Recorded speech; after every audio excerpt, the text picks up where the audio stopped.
Welcome to my story. Assalamu alaikum, and a very warm welcome to everyone joining us today.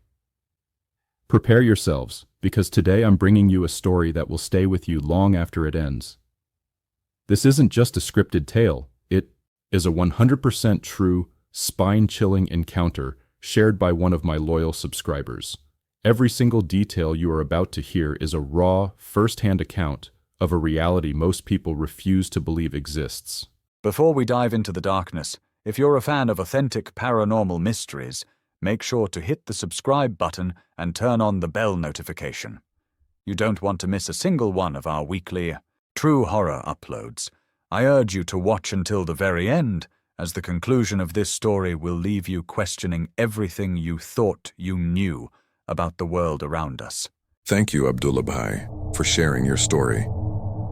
Now let's move toward our second terrifying tale of the day. Assalamu alaikum, Adnan Bhai.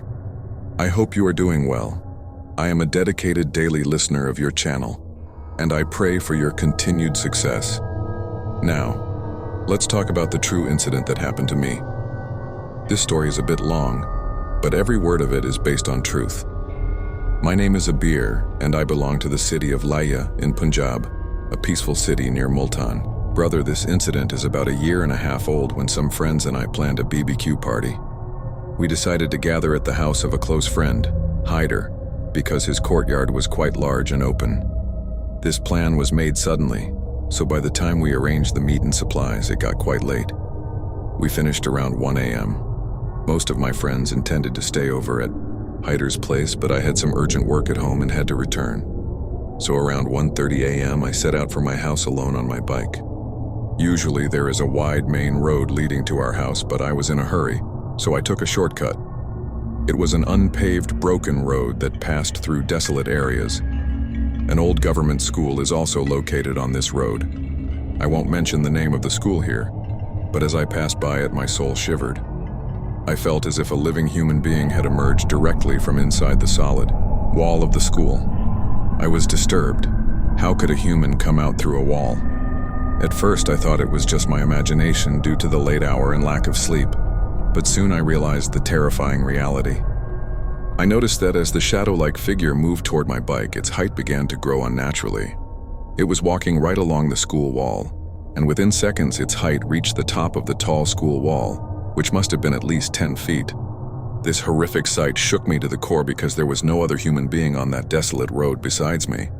I accelerated my bike and somehow reached my house.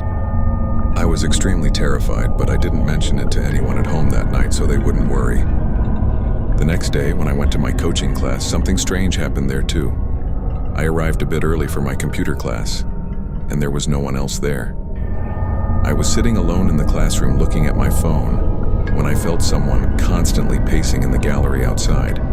When I dared to look out, there was no one for miles. Soon my other friends arrived, and my attention shifted, but the real catastrophe was yet to come. That same night, I was watching a horror movie alone in my room. Suddenly, I started smelling something burning, like someone was roasting trotters, paille. The smell was so strong that it became difficult to breathe, and it felt as if the scent was coming from right next to me. After the movie ended, I thought I should sleep, so I took my blanket and lay down. It was 1 a.m. It's important to mention here that I have been a bit fearful since childhood, because some strange things have happened to me before. Had just laid down when suddenly I heard the sound of footsteps, and I clearly felt someone walk in and quietly lie down on the bed with me. Adnan Bhai, I cannot describe my state at that moment. All the family members were in a deep sleep, and my room was locked from the inside, so how could anyone enter? I couldn't see anyone, but I could feel my mattress sink and tilt to one side due to the weight of someone's presence. A shiver ran through my body and my sleep vanished. My heart was beating so fast that I could hear my own pulse. I didn't have the courage to lift the blanket and see who was lying beside me. Then suddenly, I heard the sound of someone breathing heavily. It felt as if someone had their mouth right next to my ear. I gathered courage and started reciting Ayatul Kursi in my heart, but due to fear, my mind went numb, and I started forgetting the words. About 5 minutes later, that mysterious entity started humming in my ear. The voice was exactly like that of a young girl, humming in a very low tone. My doubt was gone. This was reality. Shortly after, she stopped humming and began to sob. She cried next to my ear for 10 continuous minutes. My whole body had turned as stiff as a stone, and I was trembling with fear. Then suddenly her crying turned into a horrific laugh that could make anyone's heart stop. My head started throbbing with pain, and I felt smoke rising from my body. I could neither call out to anyone nor move. This agony continued for about half an hour until a loud scream escaped my throat. Hearing my scream, my mother rushed into my room. After that, I don't remember what happened. My mother says that when she entered the room, I was trembling violently and my eyes were petrified. She called my father and they turned on all the lights. Since we live in a joint family, my cousins also gathered. When my mother gave me water, I drank so much in one breath that everyone was shocked. While she was reciting prayers over me, I suddenly started getting angry, and my hands and feet began to twist unnaturally. When everyone started reciting together, my condition stabilized after a while, but my heartbeat was still out of control. I was taken to the hospital where the doctors were shocked to see that their BP apparatus and heart rate monitors were not working on me while they were working perfectly on others. When the tests were finally done, it was found that my heart rate had gone above 180 and my blood pressure had reached a dangerous level.